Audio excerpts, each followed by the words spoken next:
utuun barbaadin garagarii ilaalii darba mana keenya.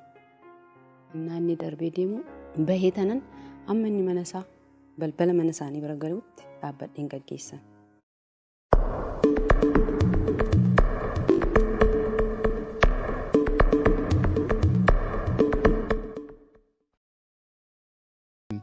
Kiraara rukutaa kiiboordiin taphataa meeshaa keessaa jechuudha. Annaa yeroo mara eeguu deemu in sirbaa deema. Akkuma isin jedhe manni ri'aasaa immoo manuma keenya bukkee waan ta'eef foorcaafaa deema, sirbaafaa deema. Even waan inni hojjedhu irree otoo jiraate dhiisee tanan isa laaluudhaa ba'aa ture dura. Annaa ani sirba akkasittiin sirbu ammana miira keessa nan galchu. Garuu maalan jedhanii acee koo sirbituun mee mootummaa waaqaan dhaaluun jedhan. Yookiin akkas jedhu dhiisimee waaqni kan naa kenne kanaaf miti naan jedha. Daandiratti naana argummoo natti dubbata. Akkam natti dubbatte nan arrabsa. Arrabsee galee tanan maafan arrabsee ba'aa ture. Mana keenya bira darbee mana isaanii dhaqan. Galgala mana ri'aasaa tokkotu jira. Achitti kiraara taphata. Amma inni galutti ani hin galu manatti. Yookaan lukaan dhiqadhaa yookaan waan ta'e hin godhaa balbala marra dhaabbadhee isa eegaa. Yogguu inni galu innis ilaalu dheetu. Utuun barbaadin garagarii ilaalii darba mana keenya. Naanni darbee deemu bahee tanan amma inni mana isaa balbala mana isaanii bira galuutti dhaabbadheen gaggeessan. Achi galee rafaa deelii bakka kanumadha.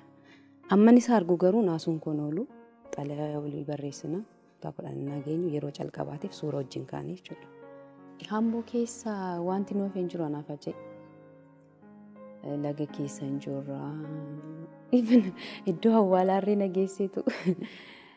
Awwaala fa'aa maqaa isaanii faana dubbisiisaa ture. Karaa Addis Katamaa na fuudhee deema. Karchallee maasaa. Edda bahee irree karchalleedha. Edda bahee karaa karchallee deemnee mana koo kunuute. Xalayaan immoo naa barreessu hodiif chokolleejji jedhanii naa barreessa. Dhumarratti Hacaaluu Hundeessaa dhimma mallatteessaa ka hodiif chokolleejji naan jedha. Naaf Hacaaluun mana barumsaa kiyyaa, ijoollummaa kiyyaa. Waa hunda kiyya.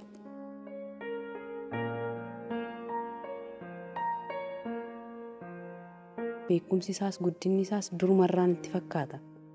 Bakka guddaa ga'uu yaada. Hidhamuu jechuun maal akka ta'e naan galuun beeku ture. Bakka Haceen har'a hidhamee boru bahaadha kiyya. Kan inni eegaa ture.